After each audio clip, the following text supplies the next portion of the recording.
Now, it's a BrahMos admission being made by none other than the Pakistani Prime Minister Shehbaz Sharif.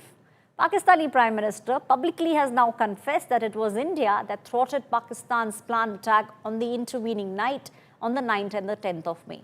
Speaking at a summit in Azerbaijan, he said that it was the Pakistani military, which was led by Pakistani Army Chief Asim Munir. They were planning to attack India at about 4:30 a.m.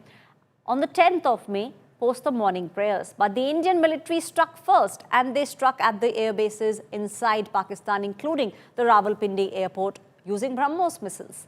What's even more interesting is that this is a rare acknowledgement of India's military strikes and coming in from the Pakistani Prime Minister in the presence of the general, that is Asim Munir. Now, this is not the first time that the Pakistani Prime Minister has admitted to India's attack on Pakistan. Shehbaz Sharif confessed to India's precision strikes on the Noor Khan Air Base in Rawalpindi and other locations. He had earlier recalled Pakistani Army Chief's 2:30 a.m. call on the intervening night on the 9th and the 10th of May, informing him about India's attack. During Operation Sindoor, the BrahMos missile acted as India's BrahMastra. They bypassed Pakistan's Chinese origin air defense system and gave a major blow to the rogue nation. आज जब सिंदूर खेला की इस धरती पर आया हूं, तो आतंकवाद को लेकर भारत के नए संकल्प की चर्चा स्वाभाविक है। 22 अप्रैल को पहलगाम में, जम्मू कश्मीर में आतंकियों ने जो बर्बरता की, उसके बाद पश्चिम बंगाल में भी बहुत गुस्सा था। आपके भीतर जो आक्रोश था, आपका जो गुस्सा था, उसको मैं भली भांति समझता था। आतंकवादियों ने हमारी बहनों का सिंदूर मिटाने का दुस्साहस किया। हमारी सेना ने उनको सिंदूर की शक्ति का एहसास करा दिया।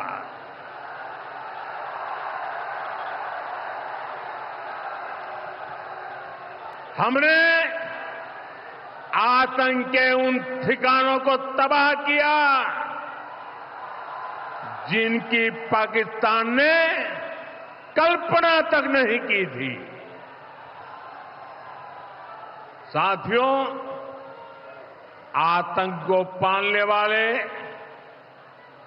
पाकिस्तान के पास दुनिया को देने के लिए कुछ भी पॉजिटिव नहीं है।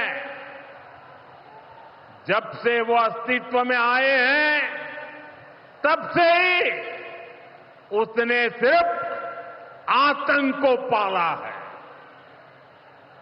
1947 में बंटवारे के बाद से ही उसने भारत पर आतंक के हमला किया। कुछ सालों के बाद उसने यहां पड़ोस में आज के बांग्लादेश में जो आतंक फैलाया, पाकिस्तान की सेनाओं ने जिस प्रकार बांग्लादेश में रेप किए, मर्डर किए, वो कोई भूल नहीं सकता।